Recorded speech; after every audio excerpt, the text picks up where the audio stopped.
Hello guys, welcome to my YouTube channel. यहाँ पे हम बात करने वाले हैं इग्नू के MT8 जो कि आपका BMTC 132 है, जिसका नाम डिफरेंशियल इक्वेशन है। ठीक है, तो यहाँ पे हम यूनिट 2 डिस्कस कर रहे हैं। इस चैप्टर के अंदर, इस लेक्चर सीरीज़ में हम यूनिट 2 ही डिस्कस कर रहे हैं, जिसके अंदर हम पढ़ रहे थे कि आखिरकार जो हमारी डिफरेंशियल इक्वेशंस होती हैं उनके जो मेथड्स होते हैं सॉल्यूशंस फाइंड करने के, वो कौन कौन से हो सकते हैं। तो ऑलरेडी हम यहाँ पे 4 मेथड डिस्कस कर चुके हैं।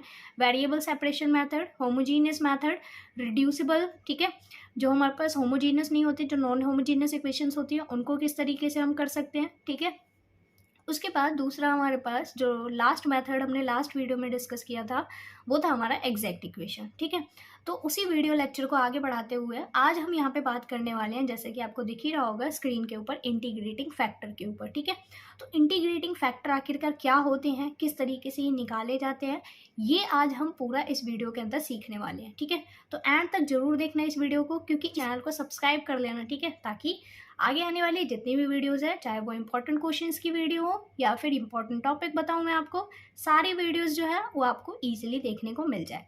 और साथ ही साथ अगर आपको और भी वीडियोस देखनी है, जैसे कि MT9 की videos, real analysis, discrete mathematics और एब्स्ट्रैक्ट अलजेब्रा, उनकी वीडियोस भी आपको इसी यूट्यूब चैनल के ऊपर मिल जाएगी, तो आप वहाँ से जाके वॉच कर लेना। ओके, तो चलो देखो, यहाँ पे हम पहले बात कर लेते हैं कि आखिरकार इंटीग्रेटिंग फैक्टर होता क्या है। ओके, तो यहाँ पे कहता है if a differential equation is not exact, अगर हमारे पास कभी भी कोई भी डिफरेंशियल इक्वेशन एग्जैक्ट नहीं होती है, then any factor a uh function of x and y। ठीक है, तो हमारे पास कोई भी फैक्टर हो सकता है, चाहे वो फंक्शन x के लिए हो या y के लिए हो। ठीक है, which when multiply the given equation convert into an exact differential equation is called integrating factor. तो ध्यान रखना कि जब हमारे पास अगर कोई भी ऐसी इक्वेशन जो हमारे पास एग्जैक्ट नहीं है, तो हम क्या करते हैं, x या y दोनों में से किसी के साथ भी हम क्या करते हैं, पूरे फंक्शन को मल्टीप्लाई कर देते हैं। ठीक है, आप दोनों से भी कर सकते हो, किसी एक से करने पे भी हमारे पास हो सके वो एग्जैक्ट इक्वेशन में कन्वर्ट हो जाए, या फिर आपको उन दोनों के मल्टीपल से मल्टीप्लाई करना पड़े, डिवाइड करना पड़े, कुछ भी करना पड़े। उसके बाद क्या हो जाए, जो हमारी गिवन इक्वेशन है, डिफरेंशियल इक्वेशन जो गिवन होगी, उसको जैसे ही आप मल्टीप्लाई करोगे वो आपके एग्जैक्ट में कन्वर्ट हो जाएगी। तो उस कंडीशन पे जिससे आपने उन्हें मल्टीप्लाई किया है वही क्या कहलाता है, आपका एग्जैक्ट इक्वेशन कहलाता है। समझ आ गया इतना? अब इसके बारे में हम बात कर लेते हैं। ठीक है, जैसे कि फॉर एग्जांपल के तौर पे मैं आपको समझा देती हूँ कि आखिरकार ये होता क्या है, किस तरीके से इसका वर्किंग प्रोसेस होता है। ठीक है, तो फिलहाल हम यहाँ पे रूल्स के बारे में बात नहीं कर रहे हैं, हम फिलहाल यहाँ पे ये चेक कर रहे हैं कि आखिरकार जो इक्वेशन है वो एग्जैक्ट है या नहीं है, और उसको इंटीग्रेटिंग फैक्टर हम कैसे फाइंड कर सकते हैं, और साथ ही साथ उसे एग्जैक्ट में कैसे कन्वर्ट कर सकते हैं। ओके, तो देखो यहाँ पे जैसे आपको एक इक्वेशन दे रखी है y dx minus x d Y is equals to में 0 लिखा हुआ है यहाँ पे।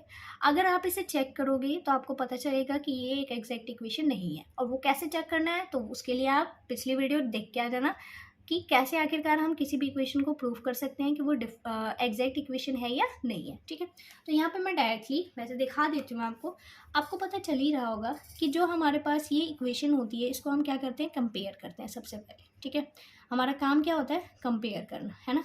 कंपेयर किसके साथ करते हैं, हम इसको करते हैं M D X plus N D Y is equals to में 0 के साथ इसे कंपेयर करते हैं। यहाँ से हमारे पास m की जो वैल्यू होती है वो कितनी आ जाएगी, y आ जाएगी, और जो आपकी n की वैल्यू है वो कितनी आ जाएगी, आपकी बेसिकली यहाँ पे -x आ जाएगी। ठीक है, तो यहाँ पे m और n दोनों के दोनों आपके पास फंक्शंस जो है वो निकल चुके हैं।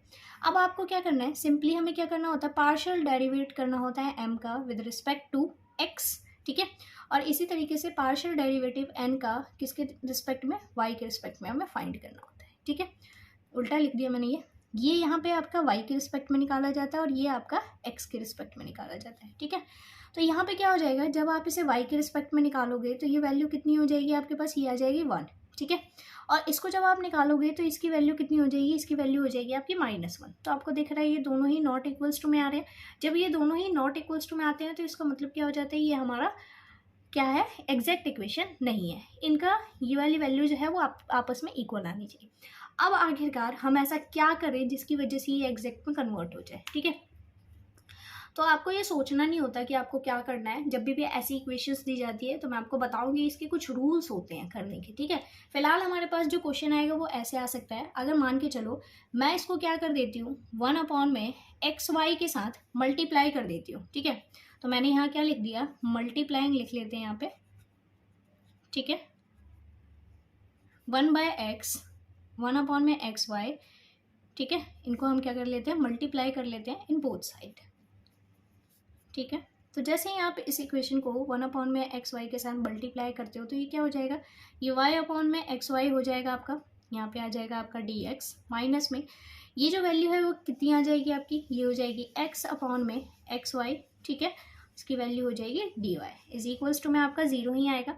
अब आप इसे जैसे ही सॉल्व करोगे, यहाँ से x कट जाएगा, और सॉरी y से y कैंसिल आउट हो जाएगा और x से x कैंसिल आउट हो जाएगा। जो इक्वेशन बचेगी वो आपकी बचेगी 1/x dx, माइनस में यहाँ पे 1/y और dy बचेगा इज इक्वल्स टू में आपका 0 आ रहा है। क्या आप चेक करके देखो ये आपकी एग्जैक्ट बनी है या नहीं बनी है।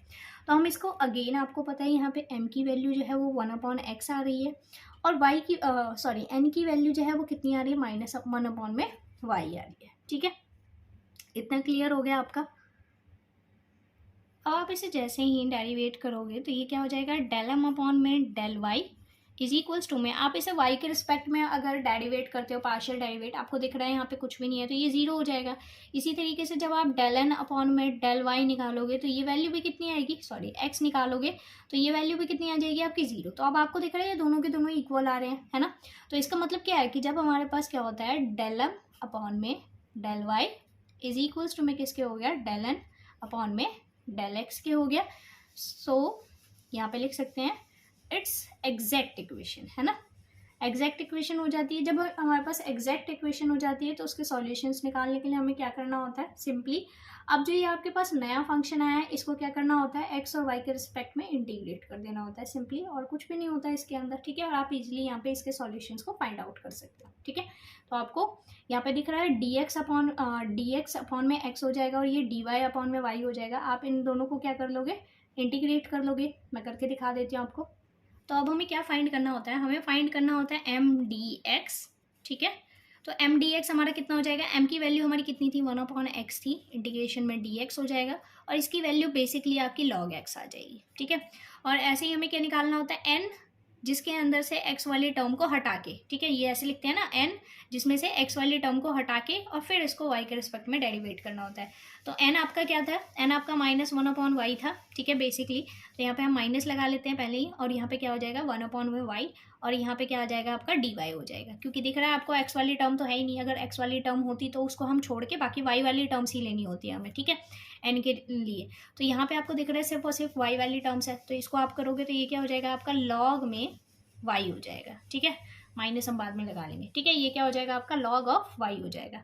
अब आप यहाँ पे इसको क्या करना होता है, हमें लिखना होता है m dx प्लस यहाँ पे क्या लिखना होता है n, जिसमें से x वाले टर्म्स को हटा के y के रिस्पेक्ट में डेरिवेट करना, और इज इक्वल्स टू में c हमारा कोई भी एक कांस्टेंट हो जाता है, ठीक है। तो यहाँ पे इसकी वैल्यू जो है वो कितनी आएगी आपकी, log x आएगी। बेसिकली ये वैल्यू हमारी माइनस की थी, माइनस लगा ही लो, ठीक है। तो यहाँ पे माइनस में क्या हो जाएगा आपका log y हो जाएगा, और इज इक्वल्स टू में आपको दिख रहा है यहाँ पे कितना है, c है, कोई भी कांस्टेंट टर्म है। तो ये आ गया हमारा फाइनल आंसर इसका, ठीक है। हमें सॉल्यूशंस फाइंड करने थे, हमने कर लिए इसके सॉल्यूशंस फाइंड। तो ये इस तरीके से आपको क्वेश्चन दिए जाएंगे, आपको चेक करके बताना होता है इसमें कि कौन आपका इंटीग्रेटिंग फैक्टर है और कौन नहीं है। मतलब अभी देखो जैसे एग्जाम्पल करते हैं फिर आपको पता चलेगा। आपकी बुक में एग्जाम्पल दे रखे हैं कुछ, उनको कर लेते हैं।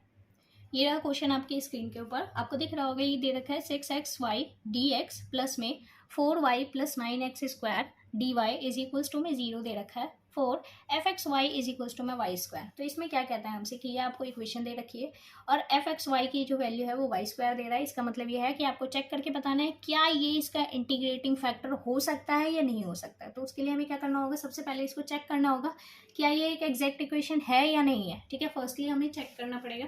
अगर इसका इंटीग्रेटिंग फैक्टर फाइंड करने के लिए कह रहा है तो ऑब्वियस सी बात है कि ये हमारी एक एग्जैक्ट इक्वेशन तो हो ही नहीं सकती, ठीक है। तो आप फिर भी अपनी सुटेबिलिटी के लिए आप चाहो तो चेक करके देख सकते हो। फिलहाल मैं इसका डायरेक्टली सॉल्यूशन कर रही हूँ, ठीक है। तो हमें क्या करना होता है, चेक करना है इसे, y² दे रखा है तो y² का मतलब क्या होगा, हमें इसे मल्टीप्लाई करना होगा, ठीक है। तो हम जब यहाँ पे क्या कर देंगे, मल्टीप्लाई करेंगे तो इसको लिखेंगे y², ठीक है।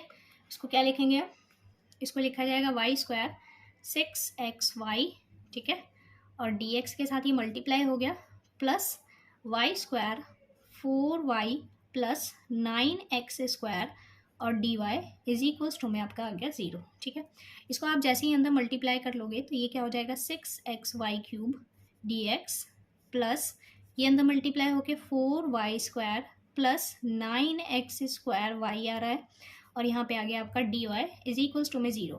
अब हमें यहाँ से अपनी m की वैल्यू निकालनी है, तो m की वैल्यू कितनी हो जाएगी, x dx के साथ जो होता है वो आपका m, तो 6xy क्यूब आपका m हो गया, और dy के साथ जो होता है वो आपका n, तो ये हो गया पूरा आपका 4y square plus 9x square y आ गया आपका n। अब हमें निकालना है इसका, अब हमें चेक करना है कि क्या ये एक exact solution formed, exact equation formed करता है या नहीं करता, ठीक है।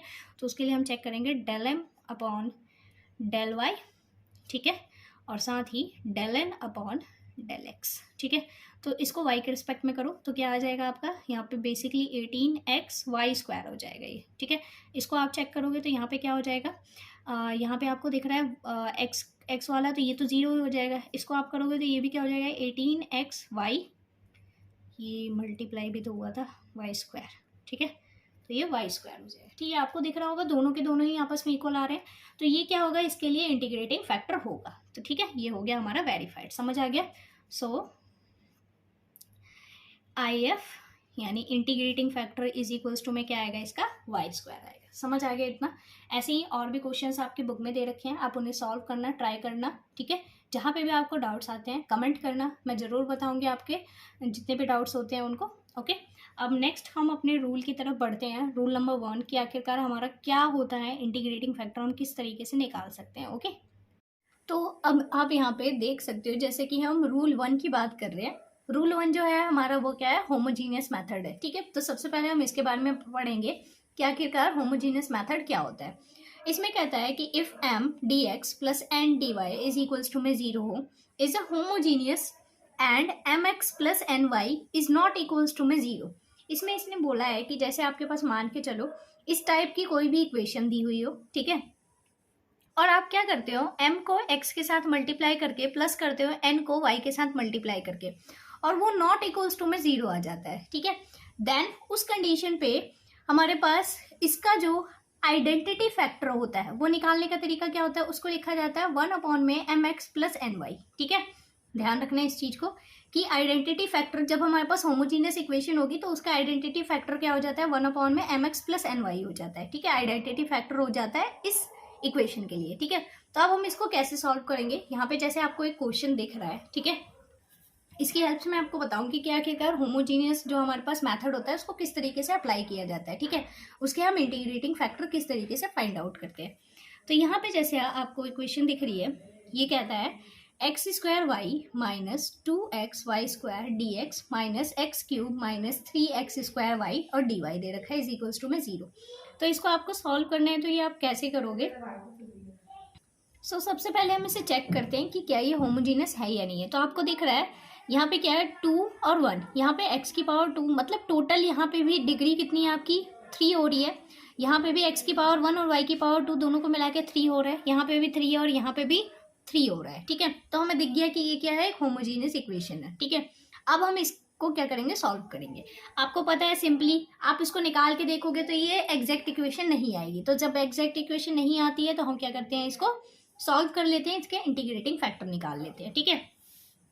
तो आपको क्या करना होगा, सबसे पहले आपका काम होगा कि इसके m और n निकाल लो। तो आपको दिख रहा है कि जब आप इसे कंपेयर करोगे, ठीक है, कंपेयर करते हैं हम किसके साथ, m dx plus n dy is equals to में 0 के साथ। तो यहाँ से आपकी m की जो वैल्यू है वो आएगी x square y minus 2xy square, और n की जो वैल्यू आएगी वो आएगी एक्स क्यूब माइनस के साथ माइनस 3x स्क्वायर वाई, ये आ जाएगी m की और n दोनों की वैल्यू आ जाएगी, ठीक है। उसके बाद अब आपको क्या करना है, आपको निकालना है एग्जैक्ट इक्वेशन चेक करनी है सबसे पहले। तो आप del m upon del y निकालोगे अपना, और उसके साथ ही del n upon del x निकालोगे, ठीक है। तो y के रिस्पेक्ट में जब आप इसे डेरिवेट करोगे, वैसे तो हमें सिंपली दिख ही रहा है कि ये एक होमोजीनियस है, लेकिन फिर भी मैं आपकी सुटेबिलिटी के लिए दिखा देती हूँ कि ये होमोजीनियस होने के साथ एग्जैक्ट नहीं होगी, ठीक है, हमें इसे बनाना पड़ेगा एग्जैक्ट। तो आपको दिख रहा है कि यहाँ पे क्या हो जाएगा, जब आप इसे y के रिस्पेक्ट में करोगे तो यहाँ पे बचेगा आपका एक्स स्क्वायर, और जब इसको आप करोगे तो यहाँ पे बच जाएगा आपका माइनस का 2x, ठीक है। अब जब आप इसे सॉल्व करोगे तो यहाँ पे क्या हो जाएगा, ये माइनस तो लगा ही लो, ठीक है, एक्स के रिस्पेक्ट में करना है हमें, तो एक्स के रिस्पेक्ट में करोगे तो यहाँ 3x² आ जाएगा, और फिर इसको जब हम करेंगे तो ये आ जाएगा आपका माइनस में 6xy, ये हो जाएगा। और आपको दिख रहा होगा कि ये दोनों ही नॉट इक्वल्स टू में है, तो पता चल गया आपको कि ये एग्जैक्ट इक्वेशन नहीं है, ठीक है। तो हमें दिख रहा था कि ये होमोजीनियस है, ठीक है। तो हम यहाँ पे लिख लेंगे कि here the given equation is homogeneous, ठीक है। तो उसके बाद अब क्या हो जाएगा, ये जब आपकी होमोजीनियस इक्वेशन है तो आपको पता है जो इसका इंटीग्रेटिंग फैक्टर है वो कैसे निकलेगा, वो इस तरीके से निकलेगा, 1/mx + ny निकालना होगा, ठीक है। तो सबसे पहले हम अपना निकाल लेते हैं इंटीग्रेटिंग फैक्टर, यानी IF जो है वो आपका क्या हो जाएगा, 1/mx + ny हो जाएगा, ठीक है।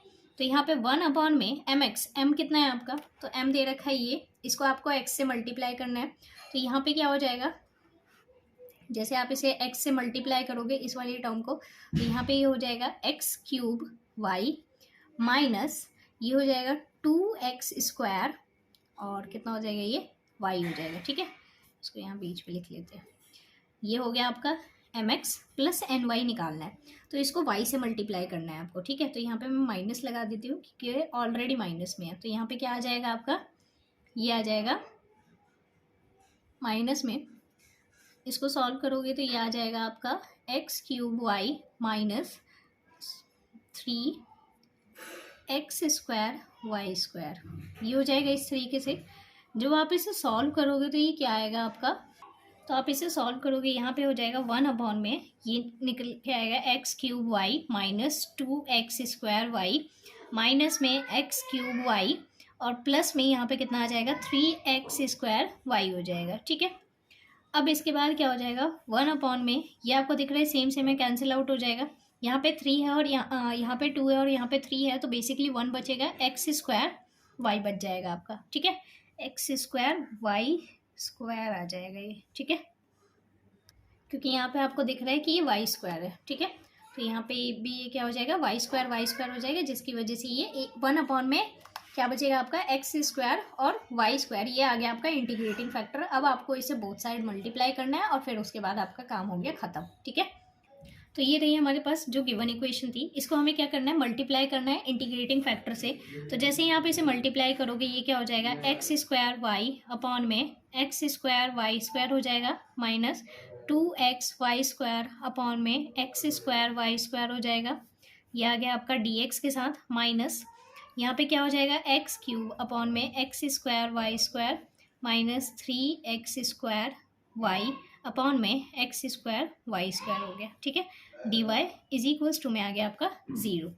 अब जैसे ही आप इसे सॉल्व करोगे x² कट जाएगा, यहाँ पे आपका बचेगा 1/y माइनस यहाँ पे ये इससे कैंसिल आउट हो गया और y² से y² कैंसिल आउट हो जाएगा, ठीक है। तो यहाँ पे जो बचेगा आपका, ये बचेगा सिर्फ आपका 2/x बचेगा, ठीक है। और यहाँ पे आ गया ये बाहर में dx। उसके बाद यहाँ पे क्या हो जाएगा, ये यहाँ से कैंसिल आउट होगा, ऊपर आपका बचेगा सिर्फ x और यहाँ पे बच जाएगा y², ठीक है। माइनस में यहाँ पे क्या हो जाएगा, x², यहाँ पे y बच जाएगा, तो 3/ में y हो जाएगा आपका, dy इज इक्वल्स टू में 0 हो गया, ठीक है। उसके बाद क्या करना है, अब आपको कुछ भी नहीं करना है इसके अंदर, इसको आप चाहो तो ओके, तो अगर आप इसे चेक करके देखोगे तो अभी आपकी एग्जैक्ट इक्वेशन में कन्वर्ट हो गई है। जैसे ही ये आपकी एग्जैक्ट इक्वेशन में कन्वर्ट होती है, फिर हम इसको किस तरीके से कर लेते हैं, हमें इसका dx निकालना होता है, ठीक है। वो क्या आ जाएगा, आपको पता है y को एज अ कांस्टेंट ट्रीट करना होता है हमें यहाँ पे, तो एज अ कांस्टेंट जब आप इसको ट्रीट करोगे, ये आपका m था, इसको x के रिस्पेक्ट में आपको क्या करना है, इंटीग्रेट करना है, तो ये आपका कांस्टेंट की तरह ट्रीट होगा, तो ये x/y हो जाएगा, क्योंकि 1/y मल्टीप्लाई बाय x हो जाएगा इसका इंटीग्रेशन, माइनस में ये क्या हो जाएगा आपका 2 log x हो जाएगा ये आपका, ठीक है। तो ये आगे इसका इंटीग्रेशन, और फिर हमें क्या करना होता है, फिर हमें निकालना होता है n इंटीग्रेशन x के साथ, मतलब ऐसी टर्म्स हमें n के अंदर से लेनी होती है जिसके अंदर x ना हो। तो आपको n ये दिख रहा है, ठीक है। आपको ऐसी टर्म्स लेके रखनी है जिसके अंदर क्या ना हो आपके पास, तो आपके पास x ना हो। तो आपको दिख रहा है इस वाली टर्म के अंदर x है, ठीक है।